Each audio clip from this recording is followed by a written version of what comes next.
Les doy la bienvenida desde la Iglesia de Satélite a la lección número 5, titulada Expiación horizontal, la cruz y la iglesia. Qué hermoso título, ¿no? La cruz y la iglesia. La cruz es Cristo, la iglesia nosotros. Vamos a orar. Vamos a orar.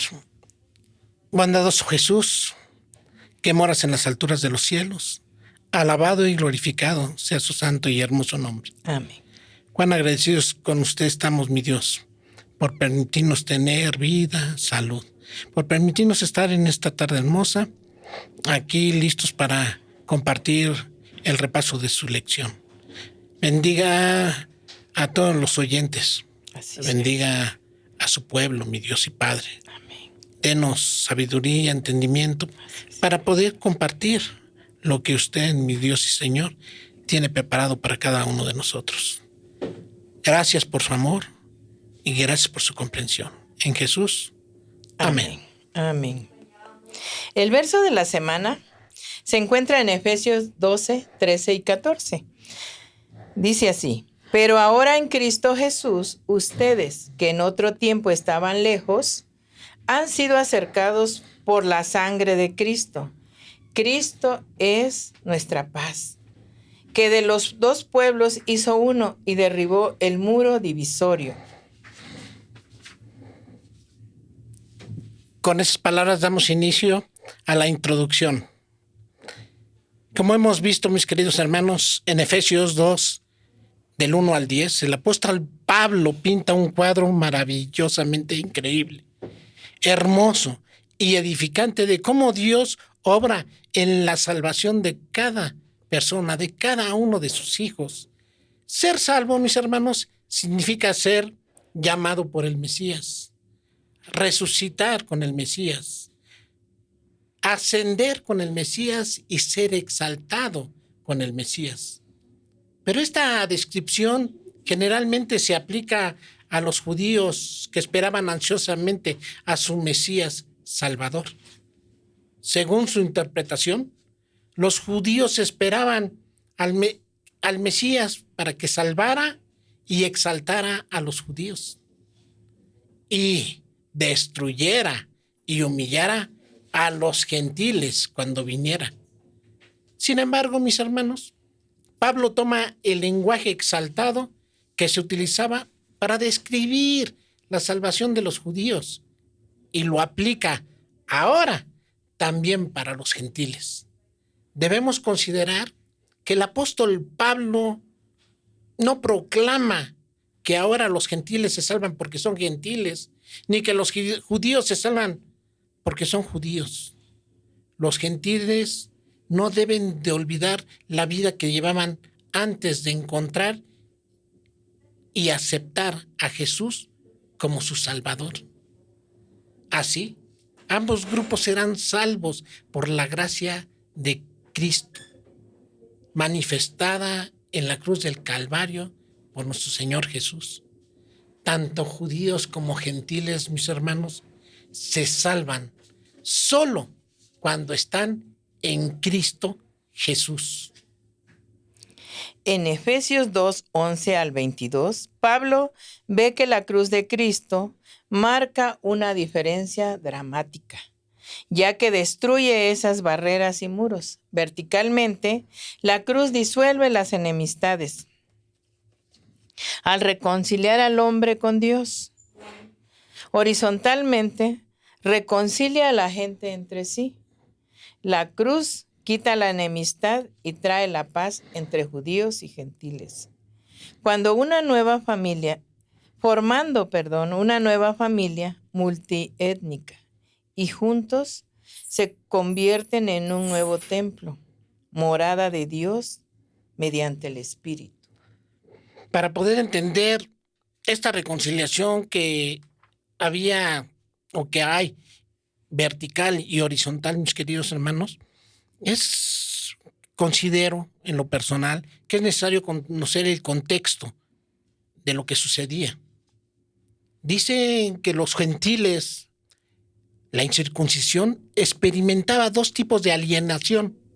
La primera era social y la segunda era espiritual. La primera, que venía como resultado de la animosidad, de la hostilidad, de la antipatía que había existido entre judíos y gentiles. Y esto durante miles de años, ¿eh? Los judíos consideraban a los gentiles como desheredados y los trataban con objeto de burla y desprecio. Por el lado espiritual, los gentiles como pueblo estaban alejados de Dios, mis hermanos, y estaban alejados de 5 formas distintas. La primera, estaban sin Cristo, quien era su Mesías, y como no tenían Salvador ni Libertador, vivían sin propósito ni destino divino. La segunda, estaban alejados de la ciudadanía de Israel. Los judíos, como pueblo escogido de Dios, era una nación cuyo rey y señor supremo era Dios mismo, y se beneficiaban de esa bendición y protección únicas en toda la tierra. 3, los gentiles eran ajenos a los pactos de la promesa y por eso eran incapaces de participar en los pactos divinos de Dios. 4, vivían sin esperanza porque no habían recibido la promesa divina.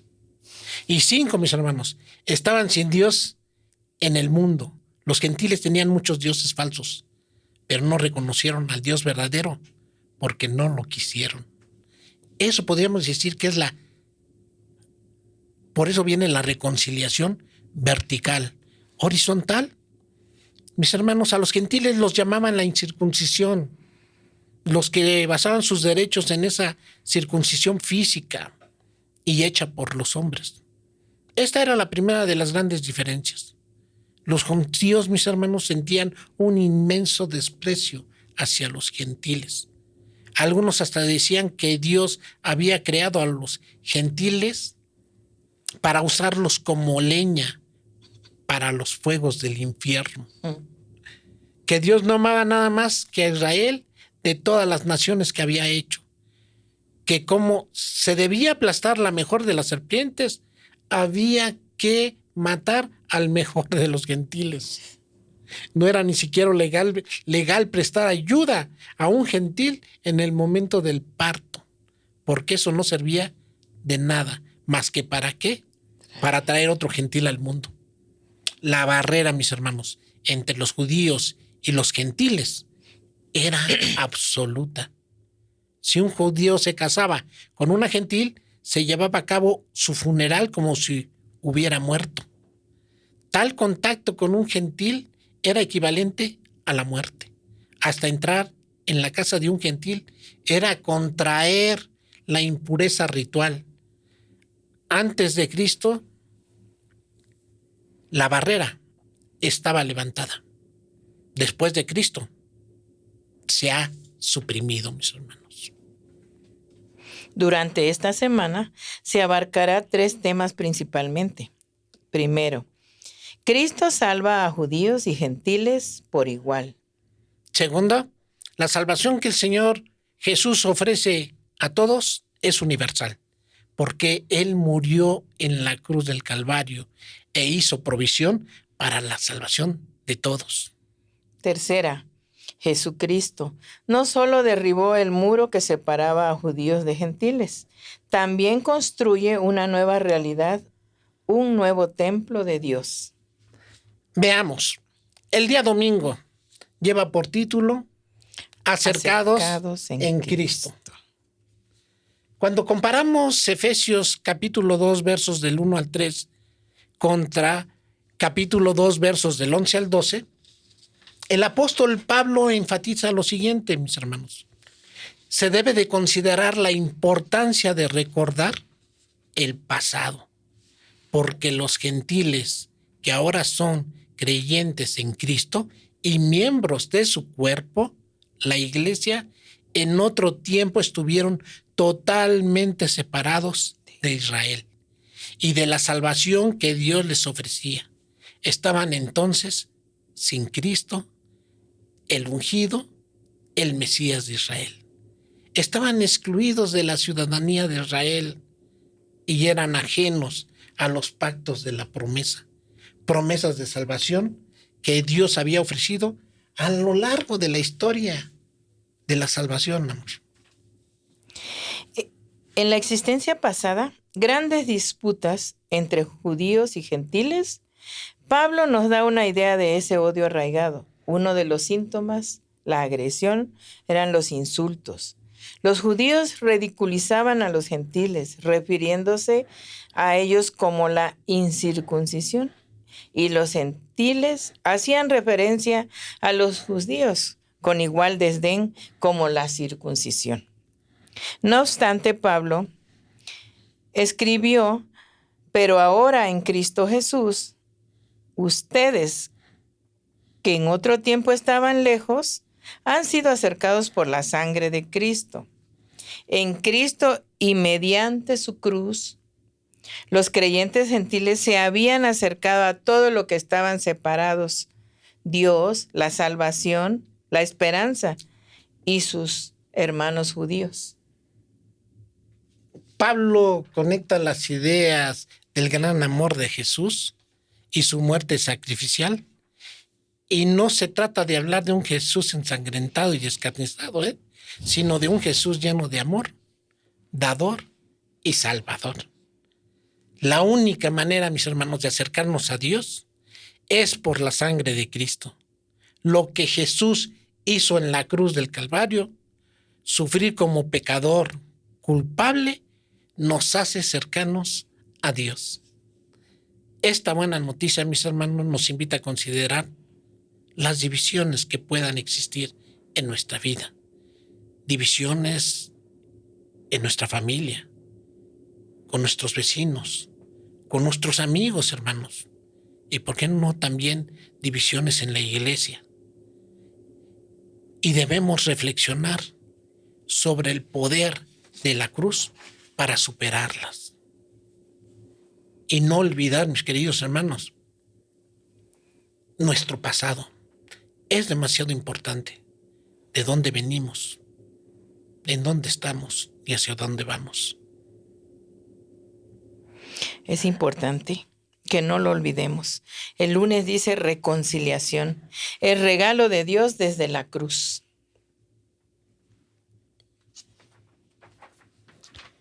Jesús es nuestra paz.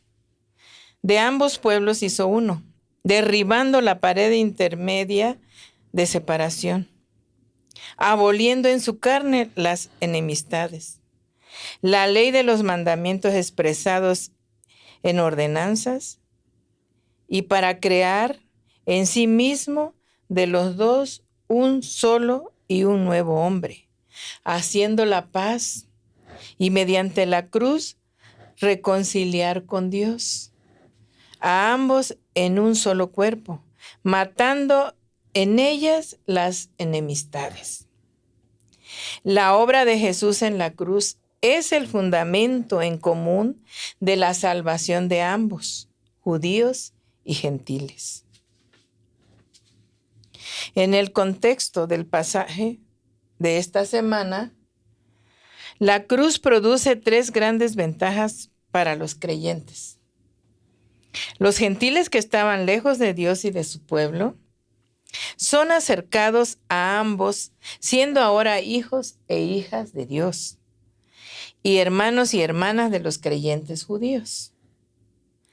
2. La enemistad entre creyentes judíos y gentiles quedó destruida. 3. En lugar de hostilidad, llega la reconciliación. El propósito de Cristo era reconciliar con Dios a ambos en un solo cuerpo mediante la cruz. Y nos podemos preguntar cómo es esta reconciliación. La reconciliación se experimenta en el momento que un miembro de la iglesia deja de lado cualquier problema que lo dividía y reconoce al otro miembro de la iglesia como un hermano o hermana que acepta también lo que se le ha ofrecido. La reconciliación no es un término mecánico o legal, sino es interpersonal, que celebra la reparación de las relaciones rotas. Pablo se atreve a imaginar que la obra de Cristo en la cruz impactará no solo en las personas, sino también entre grupos de personas. Y tenemos en la iglesia el rito de humildad, que es un valioso momento que debemos de considerar para poder reparar las relaciones rotas entre los hermanos en la iglesia. Pero también está Mateo 18, 15 al 17, que nos alienta, ¿verdad?, a reparar las relaciones que pudiesen haberse deteriorado con el pasar del tiempo. Martes, derribar el muro divisorio. Efesios capítulo 2, verso 14 y 15. Podemos ver la manera en que Pablo entendía el evangelio de la reconciliación. Comienza con la dimensión horizontal. Estos versos comienzan con decirnos que Jesús es nuestra paz, en el sentido de que Él unió las dos grandes partes en que estaba dividida la humanidad, la incircuncisión y la circuncisión. Como podemos ver, en principio, Pablo destruyó la hostilidad entre judíos y gentiles, quitando la gran barrera que los separaba. Probablemente aquí Pablo está aludiendo a la barandilla o cerca que rodeaba el atrio israelita en el templo de Herodes, en sus amenazas de muerte. Pero esta barrera material que en el templo prohibía el paso de los gentiles, so pena de muerte, a los atrios donde adoraba Israel, era apenas la expresión externa de los requisitos de la ley mosaica. ¿Dónde estaba Pablo al momento que escribió la carta a los Efesios?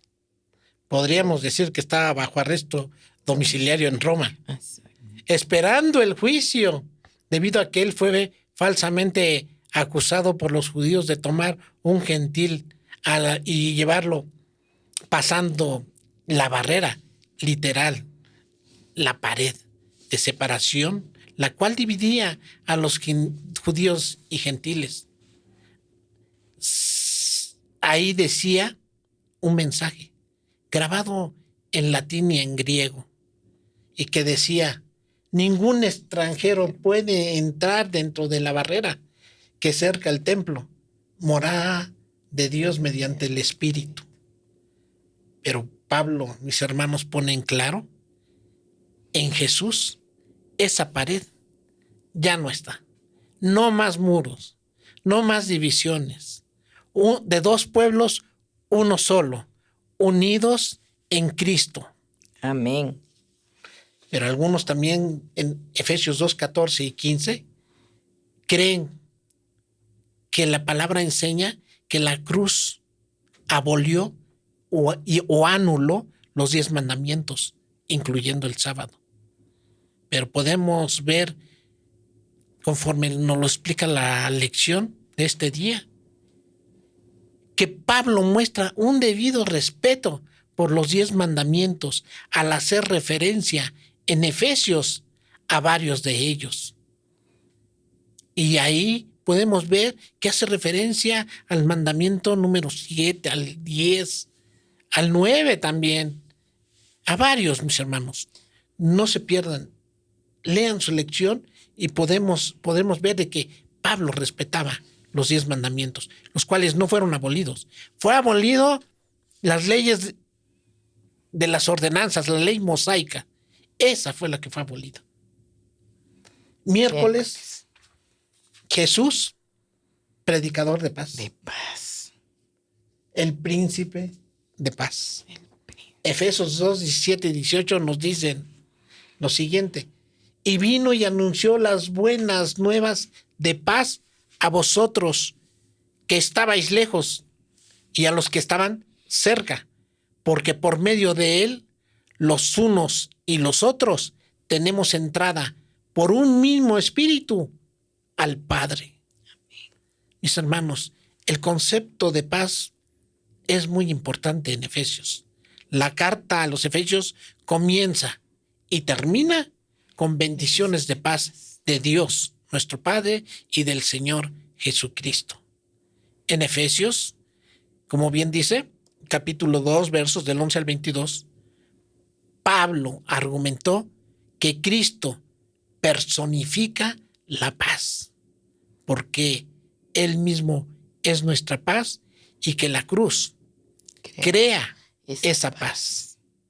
Cristo, mis hermanos, no solo destruye algo, sino también crea una nueva humanidad marcada por reconciliaciones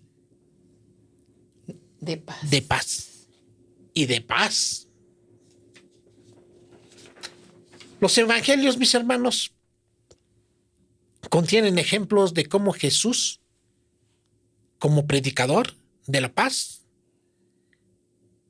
y que en sus mensajes de despedida a los discípulos promete a ellos y a nosotros eso: la paz les dejo, mi paz les doy. Y concluye con lo siguiente, Juan 16:33. Estas cosas les he hablado para que en mí tengan paz. En el mundo tendrán aflicción, pero tengan buen ánimo. Yo he vencido al mundo. Amén. Después de la resurrección, mis hermanos, cuando se les aparece a los discípulos, nuestro Padre les dice en repetidas ocasiones a los apóstoles, a los discípulos: paz a ustedes. Amén. Juan 20, en versos 19, 21 y 26. Él es el príncipe de paz. Amén. Pablo nos enseña que ellos respondieron al mismo evangelio, la misma paz. Se anunció a aquellos que estaban lejos, los gentiles, y también a los que estaban cerca, los judíos. Disfrutan de la misma entrada a Dios, acceso que viene por un solo espíritu al Padre. Los judíos y gentiles son salvos por el mismo evangelio. Ellos también tienen el mismo caminar esencial con Dios y la entrada hacia Él. Un grupo no tiene una entrada más exclusiva que el otro. Vemos en esta lección que el evangelio es primordial para acercar a nuestros hermanos que están lejos al Señor. Porque después de aceptar esta proclamación, todos los creyentes experimentan una profunda bendición al compartir el evangelio de paz que Cristo nos ha dejado. Hoy tenemos ese gran privilegio de ser un solo pueblo y poder entrar, tener acceso directo a Él, sin intermediarios, Amén. sin obstáculos. Y hemos llegado al día jueves, mis queridos hermanos, que lleva por título La Iglesia, un templo santo. Efesios nos enseña que los versículos del 1 al 10, que vivimos solidaridad con Jesús, mientras los versículos del 11 al 22 enseñan que vivimos en solidaridad con los demás como parte de su iglesia. O sea, nosotros somos la parte fundamental de la iglesia. Amén. La muerte de Jesús en la cruz tiene beneficios verticales al restablecer nuestra relación con Dios y horizontales al cimentar nuestra relación con los demás. Mediante la cruz, Jesús derriba muros, barreras, todo lo que divide a los creyentes gentiles de los creyentes judíos. Jesús también construye algo, un asombroso templo nuevo, compuesto por creyentes, o sea, compuesto por nosotros. Qué privilegio, ¿verdad? Así es. Pero también los gentiles que en otro tiempo, excluidos del culto en los lugares santos del templo, ahora se unen a los creyentes judíos para llegar a ser un nuevo templo, una nueva iglesia, un nuevo cuerpo en Cristo. Todos nos convertimos en parte de la iglesia Amén. de Dios, un templo santo para el Señor. Amén. Tenemos el privilegio de vivir en solidaridad con Jesús y con nuestros hermanos y hermanas. Mis hermanos, no me queda más que concluir con lo siguiente. Es importante recordar de dónde venimos, de dónde nos rescató nuestro Padre bendito, en dónde estamos, hermanos, y hacia dónde vamos. No tenemos varios modelos a imitar, sino solo uno, y ese es Cristo Jesús, quien dio su sangre en la cruz del Calvario para que tengamos vida y la tengamos en abundancia. Solo en Él somos salvos. Hoy solo habemos hijos e hijas de Dios, hermanas y hermanos en Cristo. Y debemos trabajar, servir de manera armoniosa para evitar todo tipo de barreras que nos dividan y, en su caso, cuando las haya, eliminarlas, como lo hizo nuestro Dios y Padre Jesús. Debemos esforzarnos por llevar a todo el mundo la armonía que hay en Jesús y trabajar con un mismo fin, mis hermanos: la salvación de nuestros semejantes. Amén. Que Dios los bendiga. Amén. ¿Oramos? Oramos. Invito a inclinar su rostro. Vamos a hacer una oración. Divino y amoroso Padre que estás en el cielo, muchas gracias, Señor, por permitir a tu Hijo amado que viniera a morir en la cruz por nosotros. Gracias, Señor, por permitirnos el abrir tu corazón, el abrir las puertas del cielo para que tengamos vida, tengamos en abundancia, Señor. Muchas gracias, Padre. Ayúdanos a hacer tu voluntad en esta tierra. Ayúdanos a proclamar tu evangelio y la paz que tú solamente tú puedes dar. En Jesús, tu Hijo muy amado, lo rogamos y suplicamos. Amén. Amén.